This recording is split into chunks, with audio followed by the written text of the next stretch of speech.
286.4.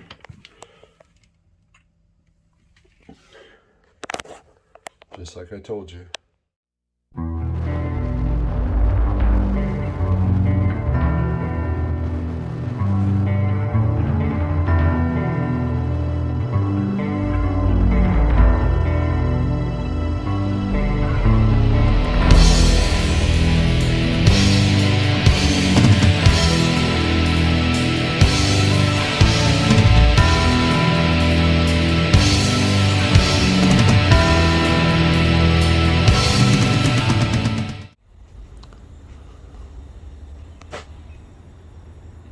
Pretty warm.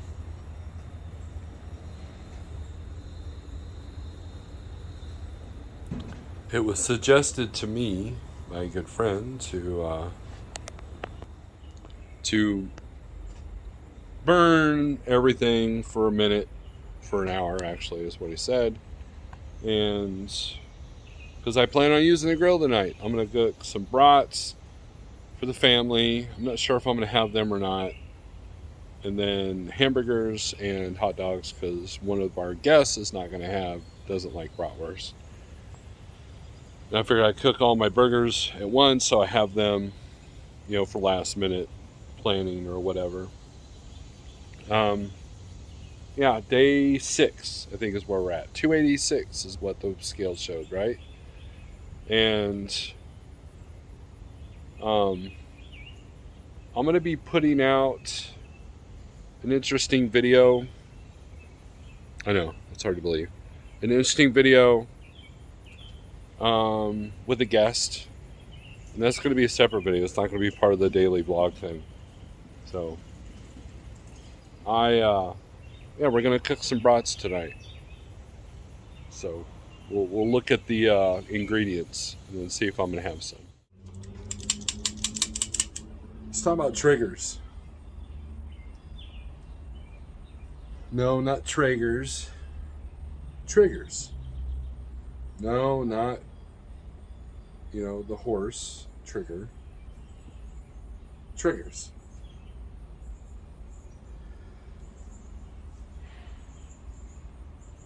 Friday nights and Saturday nights are triggers for me. What's that, you say? Well, it's a trigger for me to not be strict with what I do, which is why I've gained a little bit of my weight back. Usually Friday nights, especially if I've had a stressful week, I'm in the mood to drink a little bit. Not like drunk, yell at people level, but enough, And I usually try to persuade the wife into, how about we get Chinese tonight, takeout? Or what if, or if we do have hamburgers and hot dogs or bratwurst like I'm cooking right now in the grill, then I have the bun. I'll splurge a little bit, plus the beer, right? So knowing that the weekend was coming up on today, it's like, well,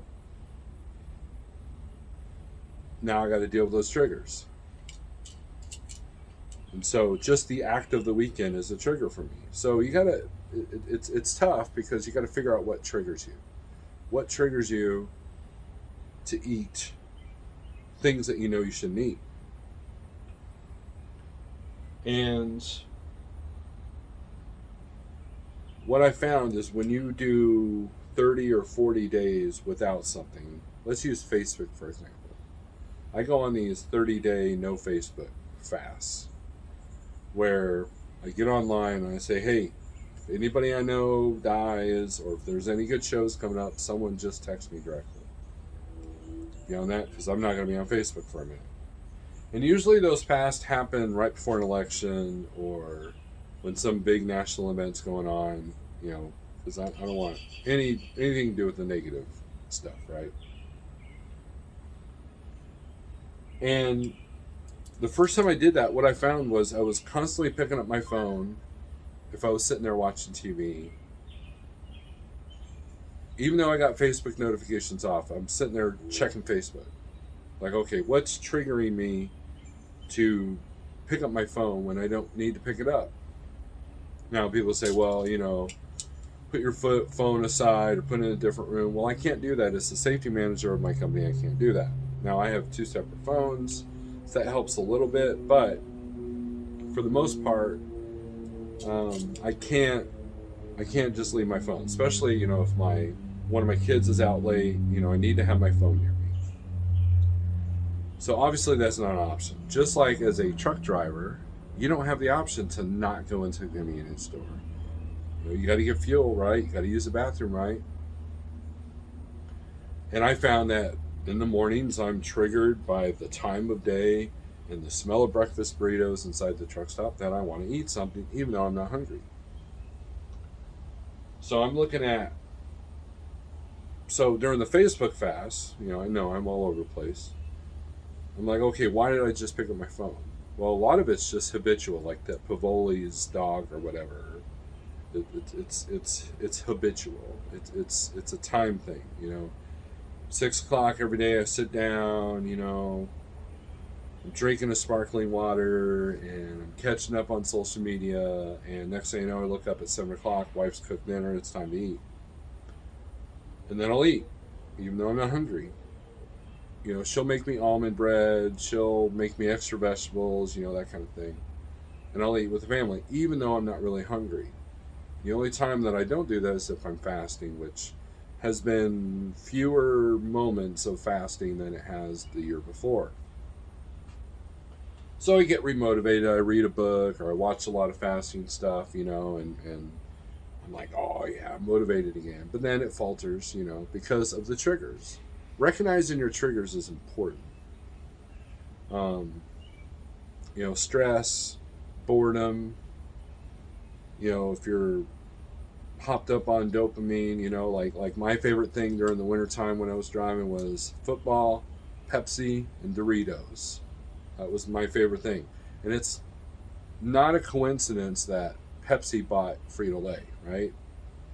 You can't have one without the other. I remember one year I had the classic Mountain Dew and the old school Dorito looking bag. It was all retro. I felt like, oh man, this is what it was like in 1985. Well, in 1985, I wasn't eating a lot of that stuff. So,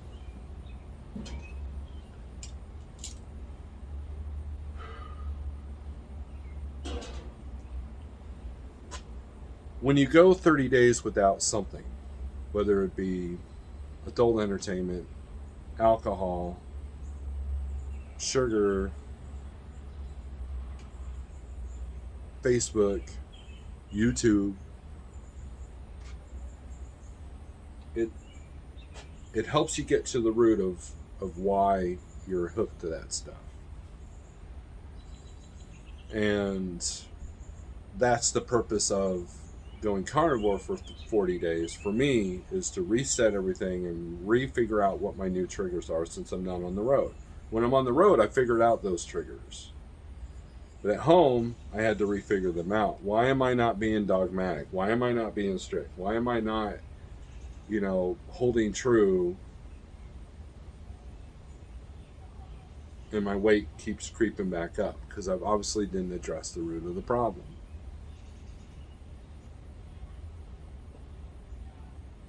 But I feel good. And I didn't check the ingredients of these bratwursts. I guess I need to go get the box. We recycle all our stuff.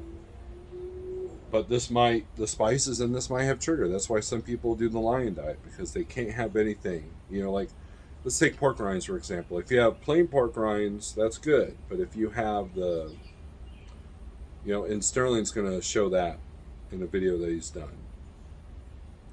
If you have the flavored ones, they've got dextrin and maltodextrin and MSG and all these things. And MSG will trigger food cravings.